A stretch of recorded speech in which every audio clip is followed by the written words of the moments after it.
We got it rocking. Marty's got a big day ahead of him today. We're all excited for Marty. Marty and the family here. Marty's got a massive day in front of him here today. So eager to keep that momentum going. All right, let's go deeper with Evan. We've been talking with Evan on morning routine and night routines and what time to go to bed at night and so forth. But listen, because morning routines just aren't about productivity, they're about prepping for the moments when everything's on the line. Evan, in your 25 years of watching high performers make career-defining decisions, Evan, what's the morning pattern that predicts whether someone will execute or hesitate when pressure hits? And I'm going to add to that question. You said that it starts the night before, but when you sit down with a client for the first time or the second time, is that the first question you ask them, which is, hey, Keith, do you start your morning in the morning or do you start your morning the night before? Evan. It's interesting. So what I do for a living, so I'm a mental performance coach. So I marry the why in the hows. My practice is based on modern psychoanalytical theory, meets the latest research in neuroscience, which is how the brain works. So I usually say, why did you come to me now? That's how I start things. What brought you to say, you know what? Something's off. I'm not evolving the way I want to evolve. I'm not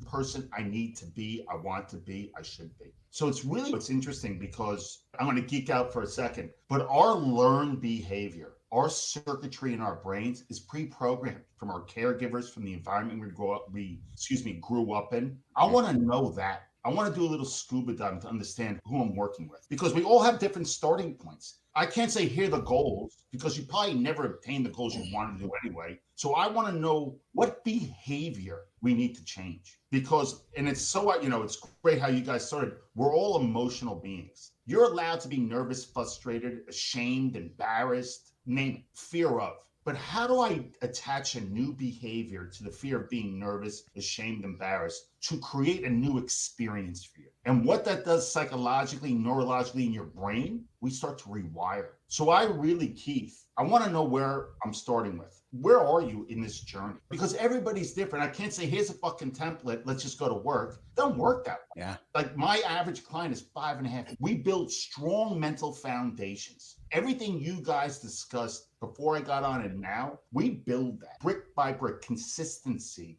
resilience, persistence, and then we leverage it, piss at it. And that's what I do for a living. Hey, dude, you drop brick by brick, you might get a cease and desist order from Bill or from Adam, because I dropped that in my post yesterday and I got a letter from Bill and Adam, cease and desist for using brick by brick. Sorry, Adam House, just saying it, Evan. Adam, I love you, brother. You know I do. But literally, the thing about brick by brick, Adam House Senior, love you. One of the things where cement's got to dry.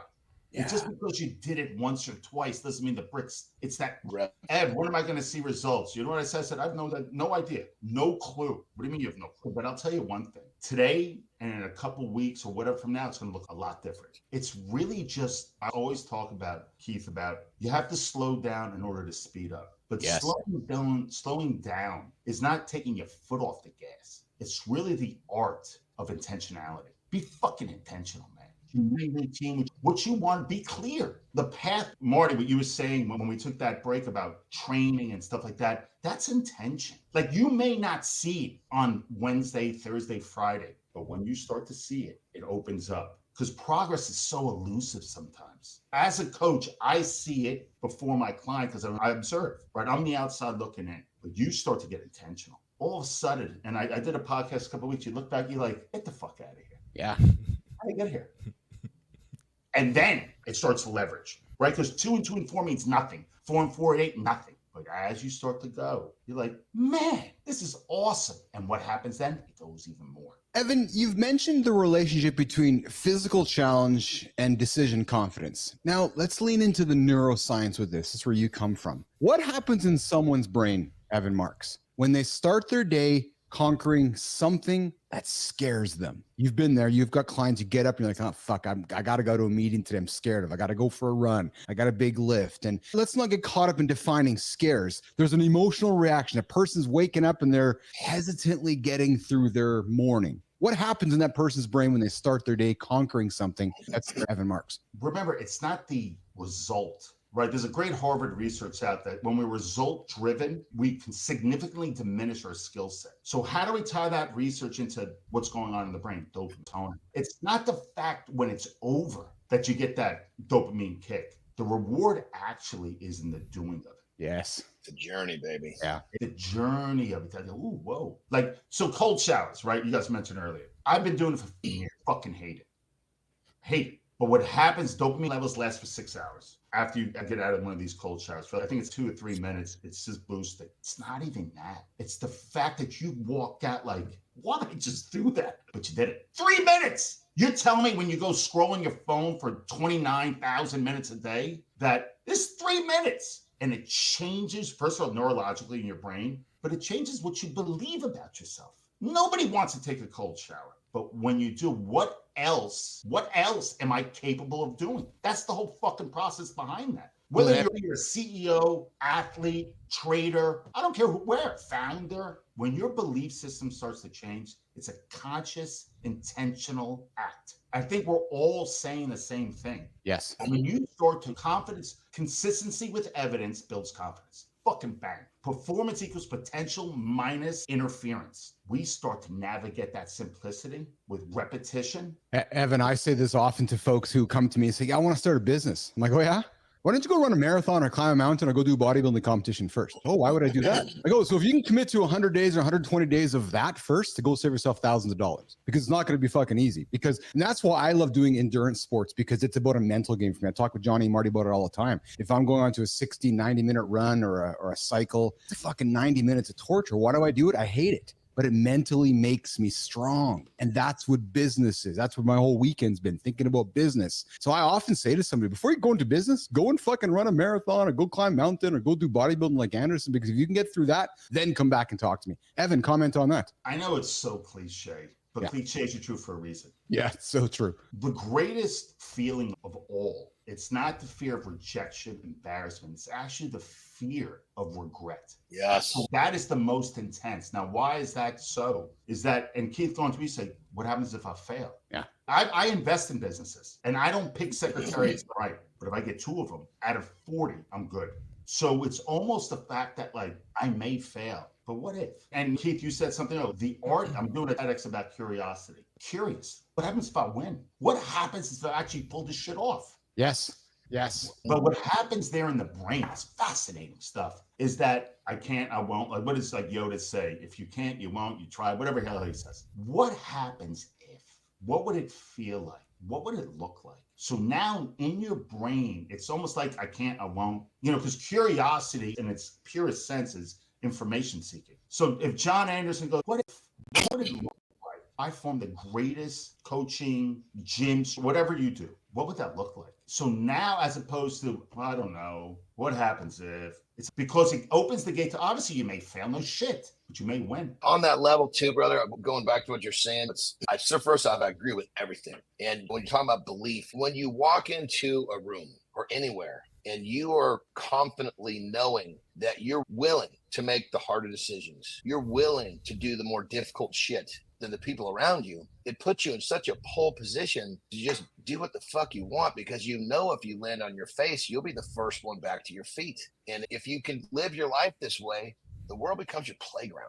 Because you have evidence, John, that it's all right. Because what happens is, and this is all psychoanalytical, what happens if I fail? We start going down these fractals. My wife won't love me. I'll lose my house. I'll lose this. We start going that way, right? That's just a normal way. Because remember, we're wired as humans through evolution, survival first, instead of thriving. We know now through the greatest research in neuroscience that we can't take the pendulum all the way to thriving, because it just doesn't work that way. But the words we use, like you guys spoke earlier, the behaviors we consciously choose, we could take that pendulum and get it more to the middle. Brother, oh my God. The word failure, in my own mind, I succeed or I learn. I love that.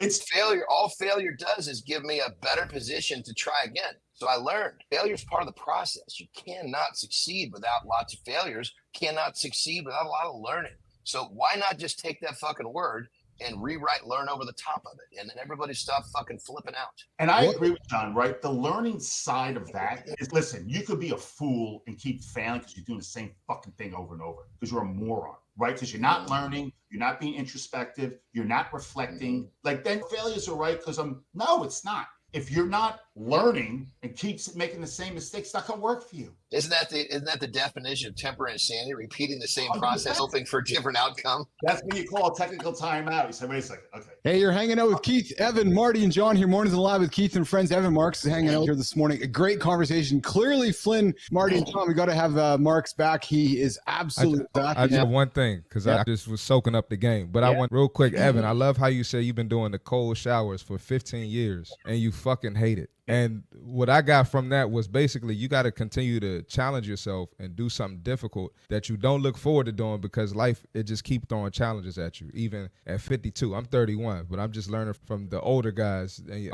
I'm loving the game. That's why I ain't really saying But I just add that real quick. I'm be honest with you, but you can't be a moron. I did a CrossFit class. I'm like, you know what? I got my photo in the basement.